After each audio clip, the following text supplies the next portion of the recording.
Yes,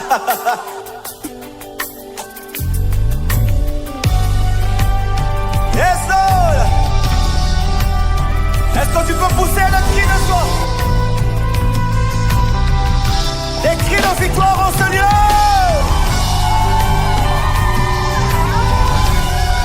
Oh, oh, oh.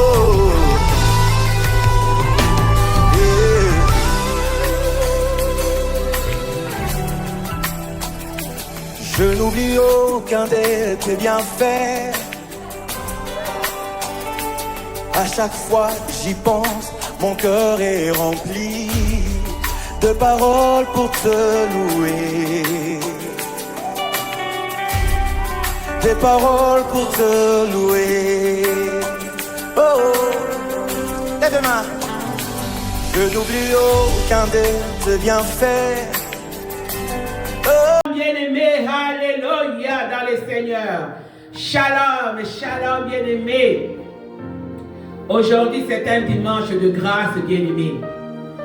Aujourd'hui, dis Amen. Quand tu dis Amen, ça signifie que tu acceptes que ton dimanche est un dimanche de grâce, bien-aimé. Dis Amen. Dis Amen, bien-aimé.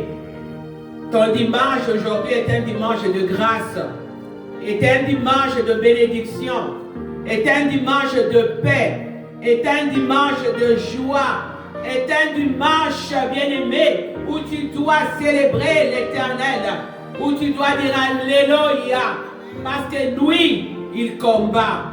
Il combat pour nous, bien-aimés, les combats qu'on ne connaît pas. Il combat contre les attaques de l'ennemi. Il combat contre les plans machiavéliques du monde des ténèbres. Il combat, bien-aimé. Il s'élève et combat, bien-aimé. Bien-aimé, aujourd'hui, j'ai fait un rêve. J'ai fait un rêve où il y avait deux personnes qui me pourchassaient. Avec deux bâtons, hein, des gros bâtons comme des bois, comme des planches. Hein. Il y avait un homme et une femme qui me suivaient. Et moi, je partais, je marchais. Je marchais calmement comme si de rien n'était. Et ils étaient derrière moi, ils venaient, ils voulaient me frapper les bâtons là, au dos. Je me suis tout simplement retourné comme ça. Calmement.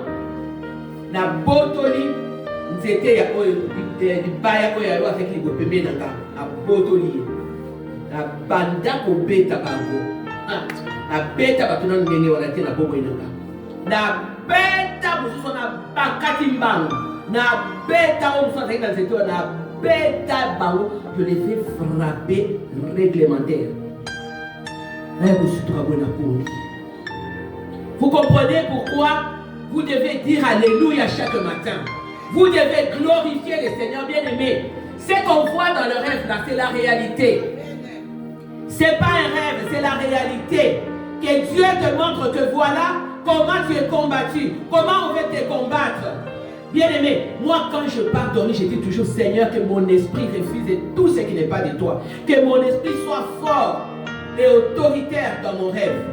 Et que mon esprit s'élève pour combattre. Bien-aimé, il ne faut jamais aller dormir comme un cochon. Ne dors jamais sans dire une parole à Dieu. Une parole au Saint-Esprit de Dieu. Parce que la Bible nous dit, bien-aimé, je crois dans le livre de Psaume 4, 9, que je me couche et je m'endors dans la paix. Parce que c'est Dieu qui assure la sécurité dans nos demeures. Amen, bien-aimé. Laisse qu'il soit les seuls qui doivent assurer la sécurité en ces moments. Laisse qu'ils soient les seuls qui doivent assurer la sécurité dans nos maisons, auprès de nos enfants qui ne sont pas ici, auprès de tous les membres de l'église qui ne sont pas ici présents, auprès de ceux qui sont ici présents, qui nous gardent, qui nous préservent, Yahweh, qui continuent à combattre pour nous, contre tous les projets de l'ennemi en 2026, contre tous les plans de l'ennemi. Je les déclare au nom de Jésus. Tout ce que l'ennemi a déjà déclaré, tout ce que l'ennemi a déjà planifié dans le monde des ténèbres, je le déclare nul et sans effet. Et c'est là au nom de Jésus dans nos vies, dans nos familles. Toutes les instructions qui ont été données, bien aimés, il y a des gens qui consultent Satan et diable, la nuit comme la journée. Et à qui on donne des instructions pour ta maison, à qui on donne des instructions pour tes enfants, pour ta vie, pour dire 2026 est bandit, 2026 vient de commencer. Il faudrait qu'on arrête. Il faudrait qu'on bloque. Il faudrait qu'on tue. Il faudrait qu'on amène de maladies, la dépression. Il faudrait qu'on amène les échecs et les blocages. Mais laisse-moi te dire que tu as le plus fort. Jésus-Christ de Nazareth, c'est lui qui est élevé au-dessus de toutes les choses. C'est lui qui combat pour nous les combats visibles et invisibles. Bien-aimé, je décrète que je déclare pour ta propre vie que toutes les instructions qui ont été données dans le monde des ténèbres, n'a pas pesaki. N'a fallu qu'on déclare ni les sans effet. Montre ton ensemble que le feu de Dieu, ce feu qui avait destiné Sodome et Gomorrhe, que ce feu s'élève. Que ce feu s'élève, papa, contre eux. Que ce feu s'élève, papa. Et tellement le la mopanga ya moto. Et landa bango. Et diseke bango. Et poma bango nyoso. Je le déclare au nom puissant de Jésus. Parce que bango so ba teleme bakoyo ke la yo mawate. Bakoyo ke la bana na yo mawate. Bakoyo ke la lipota na yo mawate. Laisse que les sons de l'agneau nous couvrent. Laisse que les sons de l'agneau s'élèvent comme un bouclier et comme un rempart dans nos vies. En ce moment et en ce lieu dans nos maisons, partout se trouvent nos enfants. Je les déclare au nom de Jésus. Ordonne, Père éternel, que tes anges campent tout autour de nous. Ordonne que tes anges de feu, que tes anges de combat s'élèvent là où se trouvent nos familles, là où se trouvent nos enfants et nous-mêmes, papa. Là où se trouvent nos maisons et qui combattent pour nous contre, papa, les délégués du monde des ténèbres, contre les agents sataniques, papa. Je les déclare au nom puissant de Jésus. Laisse que la gloire revienne à toi, Yahweh. Laisse que la magnificence et la puissance reviennent à toi. Et laisse que l'adoration revienne à toi. Toi qui es le roi de rois, j'élève la grandeur de ton trône en ces lieux. Seigneur mon Dieu, j'élève la grandeur de ton nom. J'élève la grandeur de ta croix, ô Dieu de gloire. Jésus-Christ de Nazareth, toi qui es le roi de rois, toi qui es Seigneur des seigneurs. Reçois l'adoration, reçois la gloire et la magnificence. Je les déclare au nom puissant de Jésus. Prends le contrôle, Saint-Esprit de Dieu. Règne en ces lieux et domine en maître absolu en ces lieux, dans nos vies, dans nos bouches, dans nos maisons. Au nom puissant de Jésus. Que ton règne, Seigneur, arrive.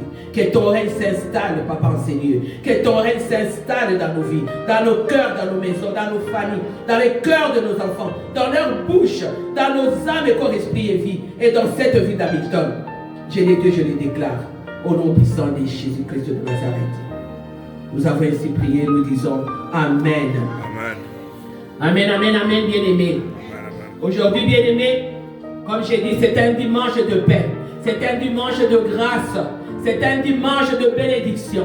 C'est un dimanche de gloire. Bien-aimé dans le Seigneur, tu dois le savoir parce que Dieu t'a donné 24 heures. J'étais en train de suivre un serviteur de Dieu qui a dit, Dieu n'a pas donné 48 heures à ses disciples. Dieu n'a pas donné 32 heures ou 72 heures ou 100 heures à ses disciples. Ce n'est pas parce qu'ils étaient les disciples de Christ. Mais Dieu leur avait aussi donné 24 heures. Comme il t'a donné 24 heures. Mais tu dois savoir comment utiliser ces 24 heures dans la présence du Seigneur. Est-ce que tu vas l'utiliser dans la gloire? Est-ce que tu vas l'utiliser d'une façon négative ou positive? Ça ne dépendra que de toi. Parce qu'il te sera fait selon ta foi. Amen, bien-aimé. Aujourd'hui, bien-aimé, nous allons parler de Jésus-Christ qui est l'essence de notre vie, de notre existence. Bien-aimé, beaucoup de gens se posent des questions. Beaucoup de gens se demandent pourquoi nous sommes sur la terre. Est-ce que quelqu'un sait pourquoi nous vivons? C'est une question que beaucoup se posent, bien-aimés. Dans ce monde de turbulence, dans ce monde où il y a l'incertitude, dans ce monde où il y a les plaisirs, tant de plaisirs, des richesses, des convoitises, dans ce monde où il y a même des bénédictions aussi. Mais les gens se posent des questions. Une question demeure toujours au cœur, bien-aimé, de chaque individu, de chaque personne. Quel est l'essence de notre vie? Quel est l'essence de ma vie? Quel est le but de mon existence sur la terre? Bien-aimé, si on comprend le but de notre existence par rapport à la parole de Dieu, bien-aimé, nous allons overcome. J'aime toujours dire ça parce qu'overcome, ça explique correctement ce que Dieu veut de nous. Que le dire en français. Amen, bien-aimés. Bien-aimés, beaucoup cherchent la réponse dans le monde. Beaucoup cherchent la réponse dans les succès. Beaucoup cherchent la réponse dans les relations, dans la richesse de ce monde. Lorsqu'ils se posent la question, quel est l'essence de ma vie? Pourquoi je vis? Bien-aimés. Beaucoup sont confrontés, bien-aimés, à des difficultés, au stress de cette vie, à la dépression, bien-aimés, ou encore lorsque la personne touche les fonds.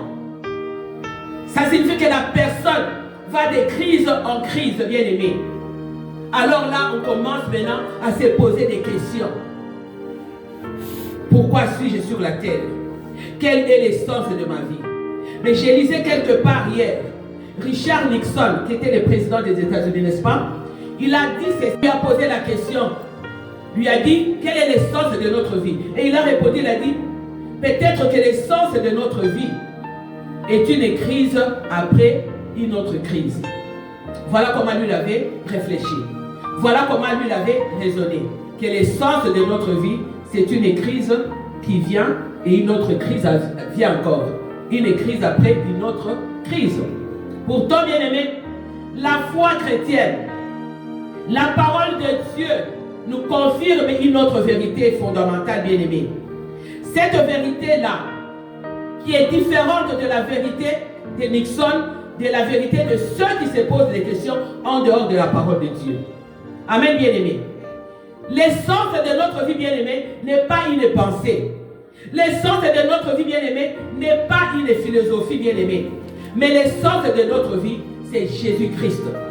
Jésus-Christ qui est Alpha et Jésus-Christ qui est Oméga. Voilà l'essence de notre vie. Jésus-Christ qui est Alpha, ça signifie qu'il est l'origine, bien-aimé.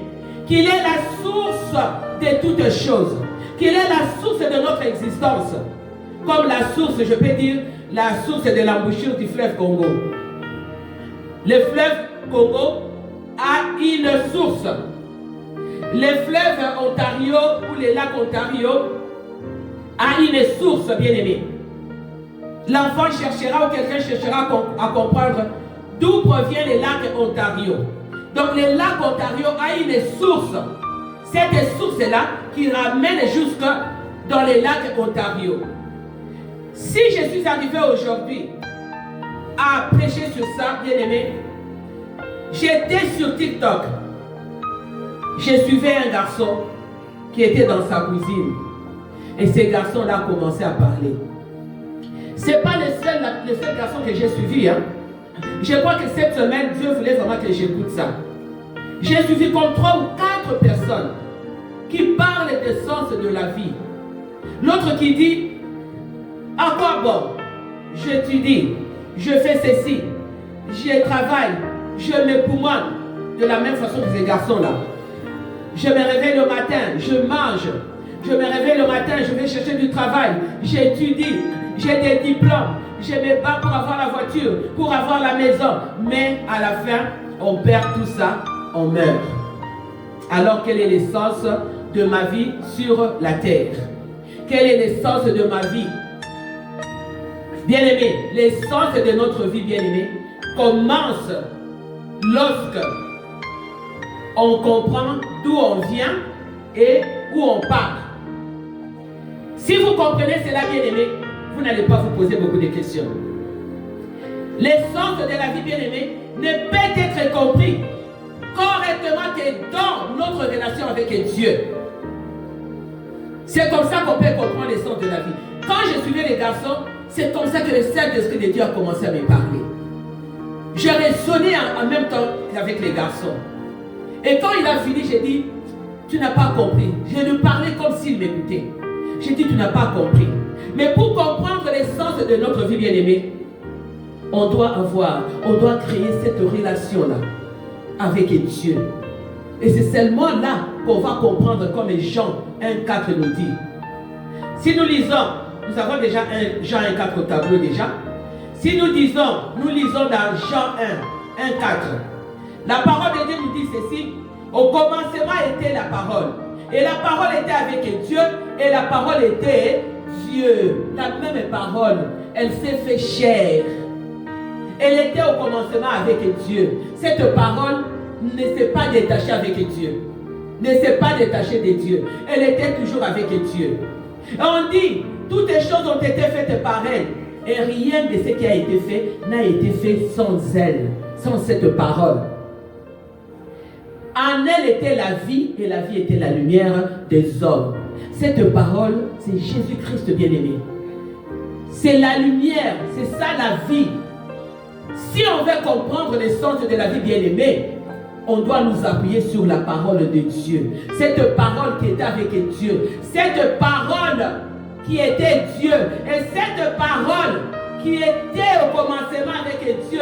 Et cette parole qui avait fini par prendre la chair, par devenir la vie. Et sans elle, bien-aimé, nous, on ne peut pas exister. L'essence de notre vie ne pourra pas avoir de sens. Amen, bien-aimé. Bien-aimé, la parole de Dieu nous dit que toutes choses ont été faites par cette parole. Et nous ne sommes pas les fruits du hasard. Si tu es sur la terre, comme ces garçons-là qui se posaient la question, mais pourquoi suis-je sur la terre? Bien-aimé, nous ne sommes pas un fruit du hasard. Nous sommes en Christ bien-aimé. Et lorsque nous sommes en Christ bien-aimé, nous avons été voulus par Dieu. Nous avons été aimés et Dieu nous continue à nous aimer. Et Dieu nous a créés pour une mission précise. Dieu t'a créé, Dieu m'a créé, bien-aimé, pour une mission précise. Et la création, ta création, Dieu a donné un sens à cette création-là. Dieu t'a créé, il a dit, toi Stéphane, tu es sur la terre. Voilà, je donne un sens à ta vie. Voilà ce que toi tu vas faire. Mais ce sens-là de ta vie, tu vas t'affermir dans la prison de Christ. Parce que c'est lui qui est la parole. Cette parole qui s'était faite chair. Cette parole qui est devenue la vie et la lumière des hommes. Sans cette parole, bien-aimé, ça va être difficile. Si nous comprenons, bien-aimé, c'est là. Le Christ est capable de nous intégrer, bien-aimé, dans une histoire plus grande de sa gloire. Amen, bien-aimé. Car Christ, bien-aimé, est notre chemin. C'est ce que la parole nous dit. Christ est notre chemin. Christ est notre présent. Christ est notre futur, bien-aimé. Et vivre avec Christ au centre de notre vie, bien-aimé, permet à l'Esprit de Dieu, bien-aimé, de transformer chaque instant de notre existence à la gloire de Dieu. Et lorsque nous prenons Christ, nous mettons au centre, bien-aimé, de notre vie. Le Saint-Esprit de Dieu va transformer nos vies. Mais lorsque nous nous accrochons aux choses de ce monde, c'est à ce moment-là que nous ne comprenons pas quel est l'essence de notre vie. C'est à ce moment-là que les gens se posent des questions. Quelle est l'essence de ma vie? Pourquoi je suis sur la terre? Pourquoi la personne se pose cette question? Parce que la personne s'attache, s'accroche encore aux choses de ce monde, s'accroche encore aux richesses de ce monde, s'accroche encore aux biens de ce monde, aux convoitises de ce monde. Et maintenant, on va se poser des questions. Mais pourquoi moi j'ai cherché ça? Moi j'ai eu la maison, j'ai eu ça. Donc je ne vais pas me détacher de ça. Je vais avoir ça.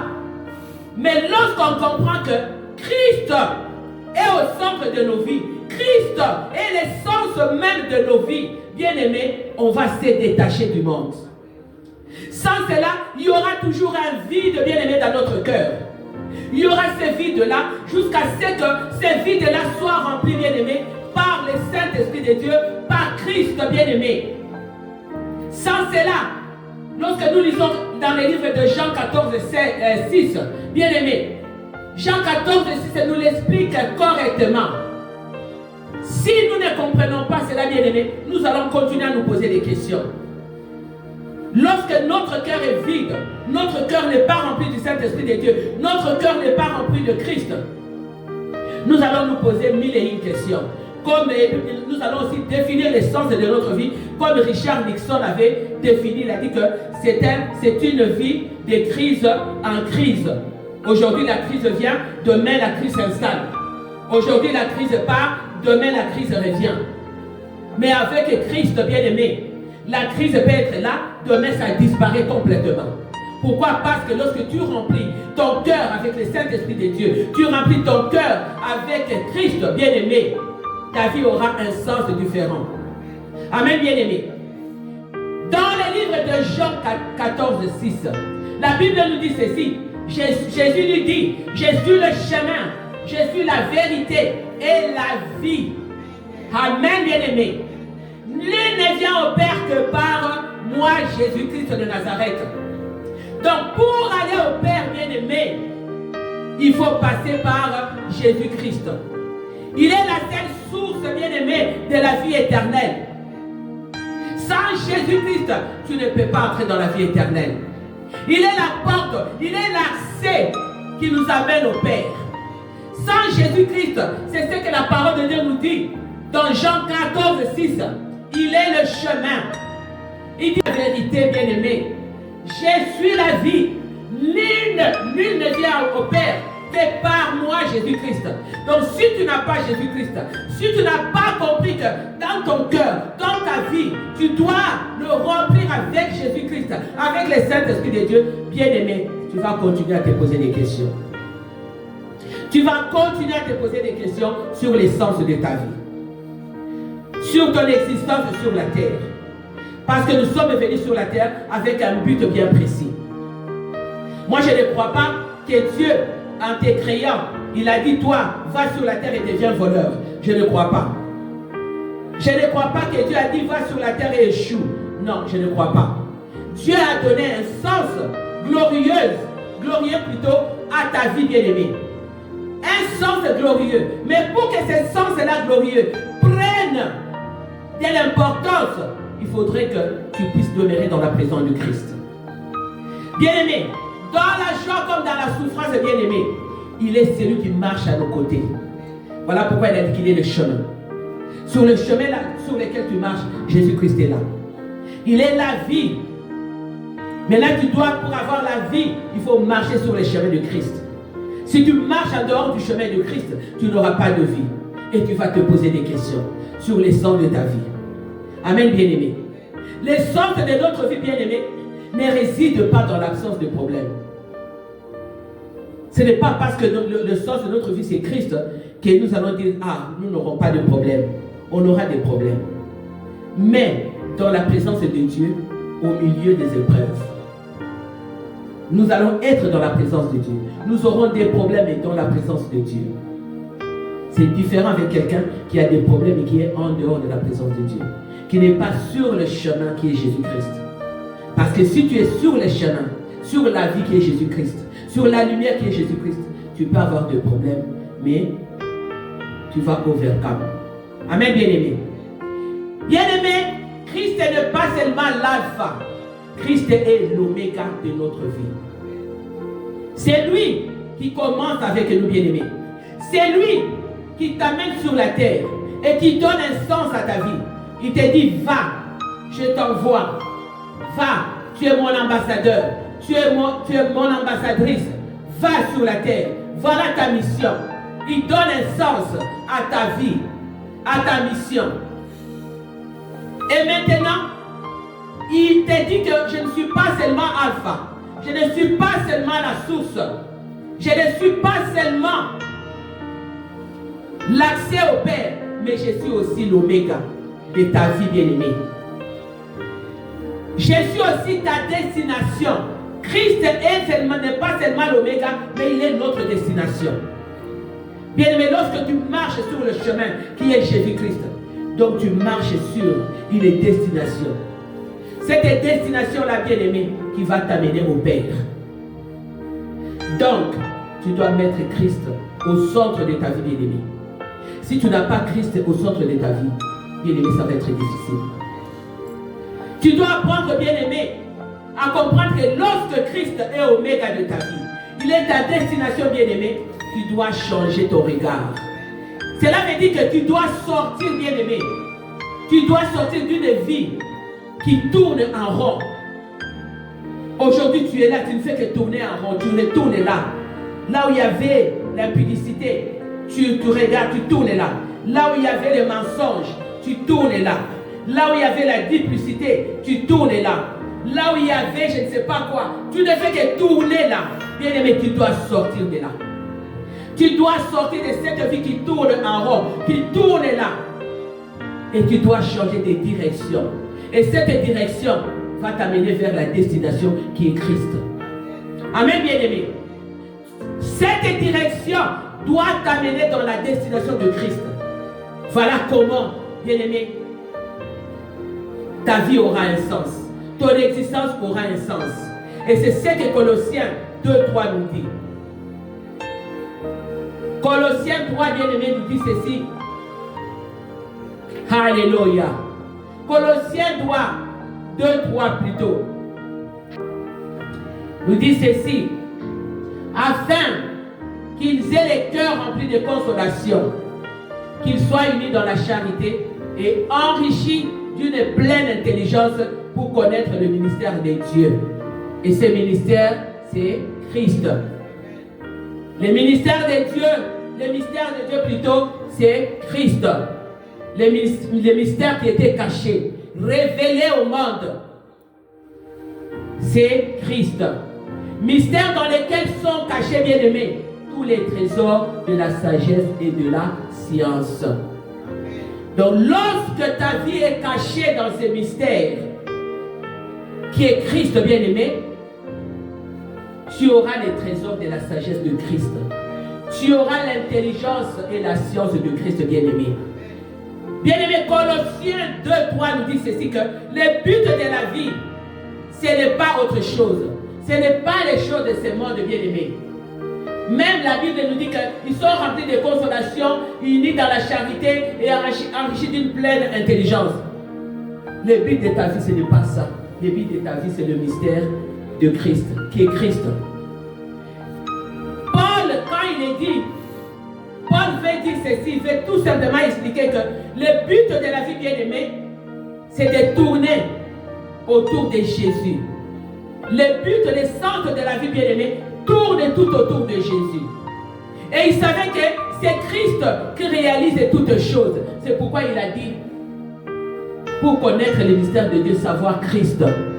Christ dans lequel sont cachés les trésors de la sagesse et de la science. Ça signifie que tout tourne tout autour de Dieu. C'est Christ qui réalise toutes choses. Les trésors de la sagesse, la connaissance qui est cachée en Christ. C'est lui qui donne la richesse. C'est lui qui donne la paix, la joie. C'est lui qui donne toutes choses que le monde recherche, bien-aimé. Aujourd'hui, vous allez voir certaines personnes, bien-aimées, vénèrent des idoles, vénèrent les succès, vénèrent l'argent, les pouvoirs, les plaisirs sensuels, bien-aimés. Mais cela ne donne pas de sens à leur vie. Cela ne donne aucun sens à leur vie. Parfois, il y a des gens qui passent à côté même de leur vie. Tu as fait 30 ans sur la terre. Des fois, quand tu fêtes ton anniversaire, ne fête pas l'anniversaire seulement pour fêter. Hein. Il faut faire un bilan de ta vie. Qu'est-ce que je fais? J'ai aujourd'hui 30 ans. J'ai aujourd'hui 40 ans. 40 ans, c'est beaucoup sur la terre. Hein. Qu'est-ce que tu as fait de tes 40 ans sur la terre? Est-ce que tu as passé une vie positive ou une vie de médiocrité? Tu as 60 ans sur la terre, des cheveux blancs. Qu'est-ce que tu as fait depuis 0 ans jusqu'à 60 ans? Alors pose-toi la question. Donc ta vie ne doit pas tourner tout autour des choses de ce monde. Ta vie doit tourner tout autour de Christ. C'est ce que Paul essaie de nous expliquer dans Colossiens 2:3. Que c'est en lui où on trouve les trésors de la sagesse. C'est en Christ où sont cachées les connaissances de la science. Et la Bible nous dit un peu plus loin, pas dans Colossiens, mais il dit que c'est lui qui connaît toutes les choses. C'est lui qui connaît et qui voit même ce qui est caché dans les ténèbres. Parce que la lumière demeure avec lui. Amen, bien-aimé dans le Seigneur. Jérémie, bien-aimé, Jérémie 10:5 nous dit ceci. Ils adorent des idoles qui ne peuvent pas voir. Ainsi, dans Jérémie 10, 5, la Bible nous dit qu'ils adorent des idoles. Des idoles qui ne peuvent pas voir.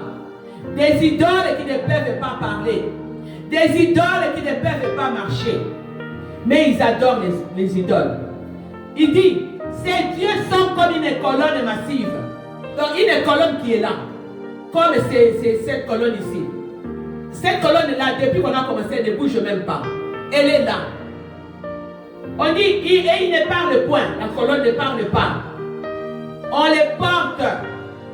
C'est comme cette chaise. Cette chaise ne parle pas. Je peux la porter. Mais on n'a pas le pouvoir. Et n'a pas la capacité de faire quoi que ce soit. Parce qu'ils ne peuvent pas marcher. Ne les craignez pas. Car ils ne sauraient faire aucun mal. Et ils sont incapables de faire du bien. Les idoles, ce sont les colonnes. Les colonnes massives. Les richesses de ce monde bien-aimé. Les plaisirs sensuels bien-aimés. Ce sont les colonnes massives bien-aimés. Ce sont les dieux de ce monde bien-aimé. Les mensonges, les péchés, l'ivrognerie. Ce sont ces dieux de ce monde et les colonnes massives bien-aimées qui ne peuvent pas parler, qui ne peuvent pas marcher et qui ne peuvent rien faire pour vous bien-aimés. C'est pourquoi la Bible les dit, ne les craignez point. Ils ne peuvent faire aucun mal. Ils sont capables de faire le bien bien-aimé. Vous n'irez jamais trouver le plaisir de ce monde vous faire du bien. Le mal de ce monde va vous détruire bien-aimé. On va lire Jérémie 9, 23, 24 bien-aimé. Voilà pourquoi on doit rester accroché à l'Éternel. On doit rester accroché à Christ. La Bible nous dit dans Jérémie 9, 23, 24, ainsi parle l'Éternel, que les sages ne se glorifient pas de sa sagesse, parce que ta sagesse ne vient pas d'en haut. Que les forts ne se glorifient pas de sa force, parce que cette force que tu as, peut-être ne vient pas du Saint-Esprit des dieux. Que les riches ne se glorifient pas de sa richesse bien-aimée, parce que demain, cette richesse va rester comme ces garçons-là qui disaient que j'ai tout fait. J'ai eu ceci, j'ai eu ça, j'ai fait ça, patati patata. Mais à la fin, je meurs et je laisse tout. Voilà pourquoi la parole de Dieu nous dit que le riche ne se glorifie pas de sa richesse. Moi j'ai des voitures, moi j'ai ceci. Je vis hier, je regardais par hasard les amis de théâtre et ces amis-là qui se vantent. Moi j'ai 1 million, je suis devenu millionnaire. Je suis devenu millionnaire. L'autre qui dit non, je ne vais pas t'appeler millionnaire, je vais t'appeler milliardaire. Donc tu vois un peu les gens qui s'accrochent. L'argent c'est pas mal. Avoir de l'argent c'est bien, mais dans les bons sens. Amen, bien-aimé. C'est pourquoi la Bible nous dit que le riche ne se glorifie pas de sa richesse. Mais que celui qui veut se glorifie d'avoir de l'intelligence, bien-aimé, et de me connaître. Connaître qui? Christ. Amen, bien-aimé. De savoir que je suis l'Éternel qui exerce la bonté, qui exerce les droits et la justice sur la terre. Car c'est à cela que je prends plaisir, dit l'Éternel. L'Éternel ne prend pas plaisir à toutes ces choses-là. Aux richesses, aux abominations, Dieu donne la richesse. Bien-aimé, en d'autres termes, Jérémie veut nous dire ceci, que ce qui compte, ce n'est pas notre compte en banque. Ce n'est pas autre chose, bien-aimé. Parce que cela ne procure aucun but à notre vie. Aucun sens à notre vie, bien-aimé. Si on réfléchit de cette façon-là, avec Paul, alors là, nous allons comprendre l'essence de notre vie. Bien-aimé, le but de notre vie, c'est de connaître Dieu. Voilà, c'est cela que Jérémie 23, 24 veut signifier. Le but de notre vie, c'est de connaître Dieu. Ce n'est pas de se glorifier de sa force. Ce n'est pas de se glorifier de sa richesse. Ce n'est pas de se glorifier de sa sagesse. Mais c'est de connaître Christ. De connaître Dieu en profondeur. De connaître la bonté de Dieu. De connaître la justice et la droiture de Dieu. Ainsi, nos vies auront un sens. Comment marcher avec Dieu? Comment honorer Dieu? Comment marcher dans la crainte de Dieu bien-aimé? Mais des fois, bien-aimés, on désespère. Parce qu'on voit la mort, on voit la maladie, on voit des crises qui arrivent, on désespère. Mais celui qui a Christ, bien-aimé, va les suivre. Celui qui a Christ, bien-aimé, va demeurer dans sa présence. Et maintenant, lorsque tu suis Christ et tu demeures dans la présence du Christ, bien-aimé, l'essence de ta vie maintenant sera centrée sur l'éternité. Ne sera pas centrée sur les biens de ce monde. C'est cela que le Saint-Esprit de Dieu m'a fait comprendre. Quand je regardais tous ces gens qui étaient en train de se plaindre. Pourquoi? Parce que l'essence de leur vie est centrée sur le bien de ce monde. N'est pas centrée sur l'éternité. Parce que dans l'éternité, tu n'amèneras pas les voitures, là, les Lamborghini, tu n'amèneras pas toutes ces choses-là. Même si tu achètes une éternité. Voilà pourquoi les enfants de Dieu doivent comprendre que les centres de notre vie, l'essence même de notre vie, c'est Christ. C'est lui la source, bien-aimé. Mais où est-ce que nous pouvons trouver la vérité, bien-aimé? C'est dans la connaissance de la parole de Dieu. C'est dans la connaissance profonde de Dieu, bien-aimé.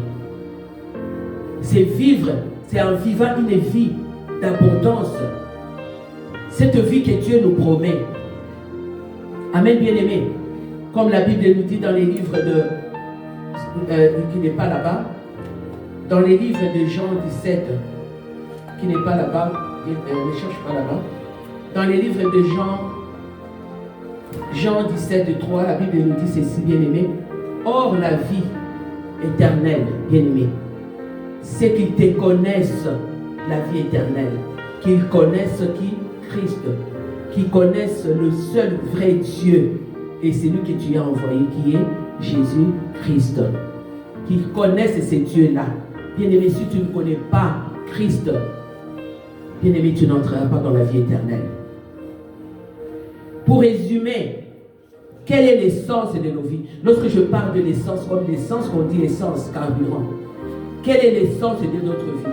Quel est le carburant qui nous permet de vivre dans l'espérance? C'est Jésus-Christ bien-aimé. Il n'y a pas autre personne. Il n'y a pas quelqu'un d'autre bien-aimé. C'est vrai, ton père, ta mère peuvent te donner la vie, tu es venu au monde. Mais la source de cette vie venait d'où? Venait de Jésus-Christ. Amen, bien-aimé. Jésus-Christ est l'essence et le carburant de notre foi, bien-aimé. Car Christ est le but même de notre voyage sur la terre. Nous ne sommes pas venus sur la terre pour autre chose, bien-aimé.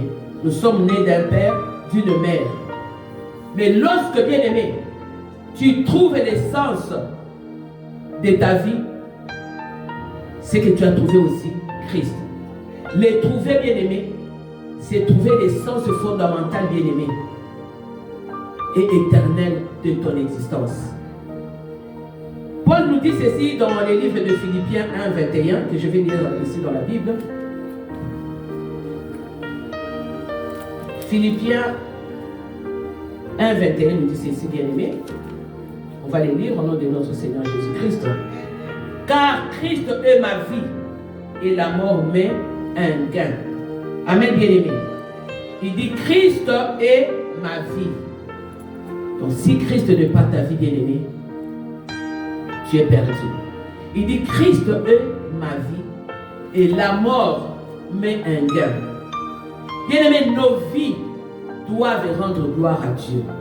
Lorsqu'on parle de la mort ici, on parle de la mort physique comme de la mort spirituelle.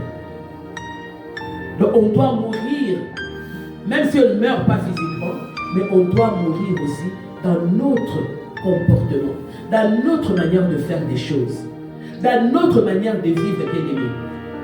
Et c'est comme ça que Christ deviendra maintenant un gain pour nous. Amen, bien-aimé. Et si tu ne meurs pas en toi, tu ne meurs pas dans ton orgueil, tu ne meurs pas dans le manque d'obéissance, tu ne meurs pas dans certains comportements qui ne glorifient pas le Seigneur, qui n'honorent pas Dieu, Christ ne sera pas un gain pour toi, bien-aimé. Christ ne sera pas une récompense pour toi. Parce que c'est en mourant que nous recevons maintenant cette récompense-là. Et cette récompense qui va nous amener dans la présence du Seigneur. Amen, bien-aimé. Pour terminer, bien-aimé, je vais parler d'un roi, le roi Ecclésiaste.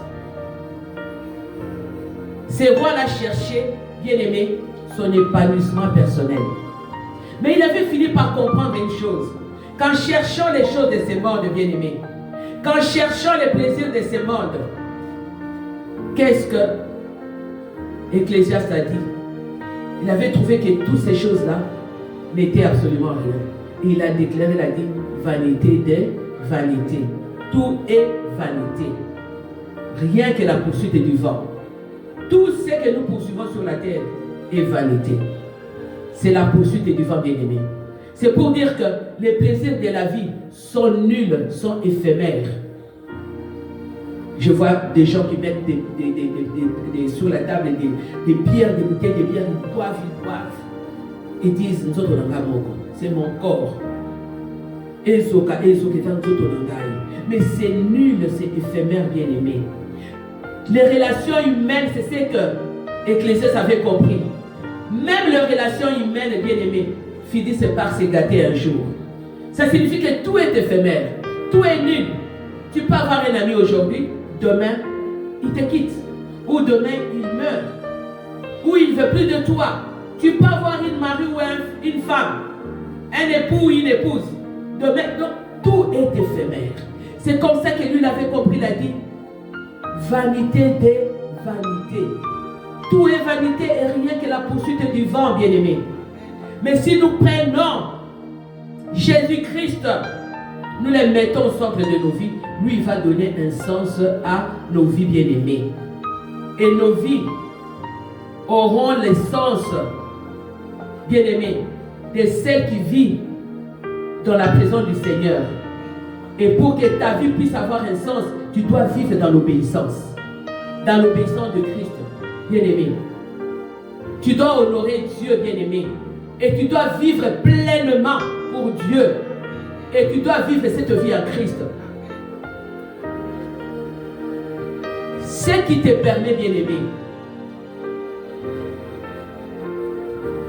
de gagner le ciel, c'est rester dans sa présence. Lorsque tu vas rester dans sa présence, bien-aimé, il y a des choses que tu vas perdre sur cette terre. Il y a des richesses, des amis que tu vas perdre. Mais il y a des choses que tu vas gagner au ciel. Amen, bien-aimé. Pour que tu gagnes des choses au ciel, tu dois demeurer dans l'obéissance. Tu dois demeurer dans la présence de Christ. Et là, alors, tu comprendras l'essence de ta vie. Tu comprendras l'essence de ton existence. Que Dieu vous bénisse.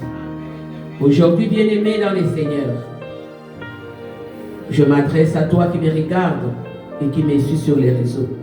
Je m'adresse à toi, le Saint-Esprit de Dieu s'adresse à toi qui est dans cette salle. Aujourd'hui, ce soir, Christ t'a parlé. Christ vient frapper à la porte de ton cœur. Christ veut donner un sens à ta vie. Christ veut donner un sens à ton existence. Toi qui te poses des questions. Laisser entrer Christ dans ta vie signifie trouver enfin la pièce qui manquait au puzzle de ta vie, au puzzle de ton existence. Lorsque tu t'es posé des questions pour dire quel est l'essence de ma vie, l'essence de ta vie, c'est Christ. Donc c'est la pièce qui manquait au puzzle de ta question. Si tu prends cette pièce-là, tu l'ajoutes à ton puzzle ou à ton mot caché, tu trouveras un sens dans la présence du Seigneur. Que Dieu vous bénisse. Amen. Alléluia. Merci Jésus. Alléluia. Oh, tu as holy to be praised. Merci Seigneur, que le Seigneur vous bénisse abondamment. Amen. Merci. Merci.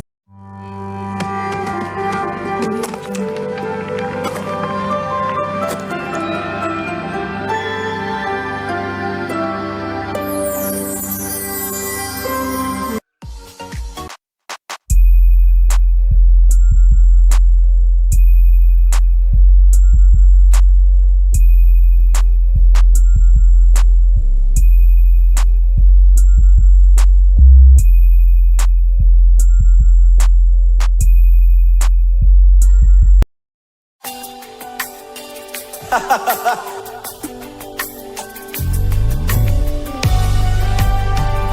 Lord. Est-ce que tu peux pousser le cri de toi? Des cris de victoire au Seigneur.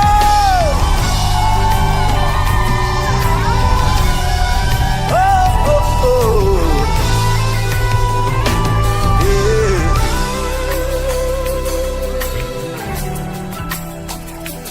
Je n'oublie aucun de tes bienfaits.